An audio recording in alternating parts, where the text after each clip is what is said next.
कभी सोचा है? कुछ लोग थोड़ी मेहनत से ही करोड़पति बन जाते हैं और कुछ लोग दिन रात खटते रहते हैं, फिर भी बस गुजारे भर कमा पाते हैं। आखिर फर्क कहाँ है?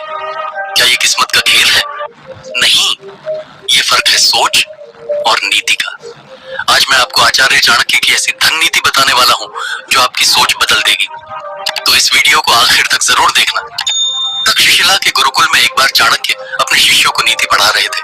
तभी एक छात्र ने पूछा, आचार्य, क्या लक्ष्मी पाने के लिए दिन रात कठिन परिश्रम करना ही काफी है? चाणक्य मुस्कुराए और बोले, यदि केवल मेहनत से धन मिलता तो किसान सबसे धनी होता, और अगर श्रम ही सब कुछ होता तो हाथियों को नचाने वाला महावत सम्राट होता। पुत्र, श्रम आवश्यक है पर पर्याप्त नहीं।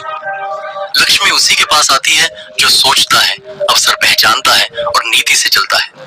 उन्होंने एक दीपक दिखाकर कहा, इसमें घी है, बाती है और अग्नि भी, फिर भी अगर इसे हवा के सामने रख दो तो बुझ जाएगा। याद रखो, मेहनत के साथ सही दिशा भी जरूरी है।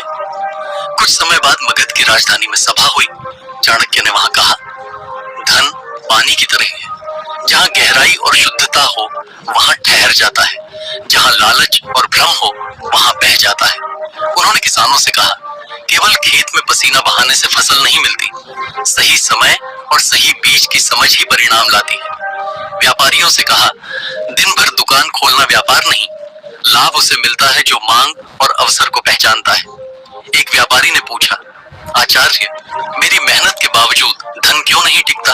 चाणक्य बोले, लक्ष्मी उस घर में नहीं ठहरती जहां ये तीन दोष हों। एक, अनियंत्रित खर्च। दो, अस्थिर निर्णय। तीन, आत्मशंका। फिर आचार्य ने 7 स्वर्ण नीतियां बताई। एक, लक्ष्मी बुद्धि की दासी है, श्रम की नहीं। दो, धन से पहले संयम और चरित्र जरूरी है।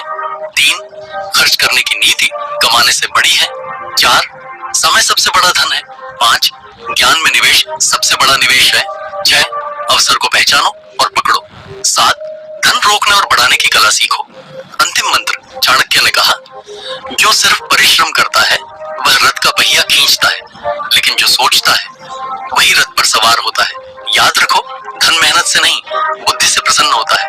तो दोस्तों, अगर आप भी जीवन में सिर्फ मेहनत नहीं बल्कि असली सफलता पाना चाहते हैं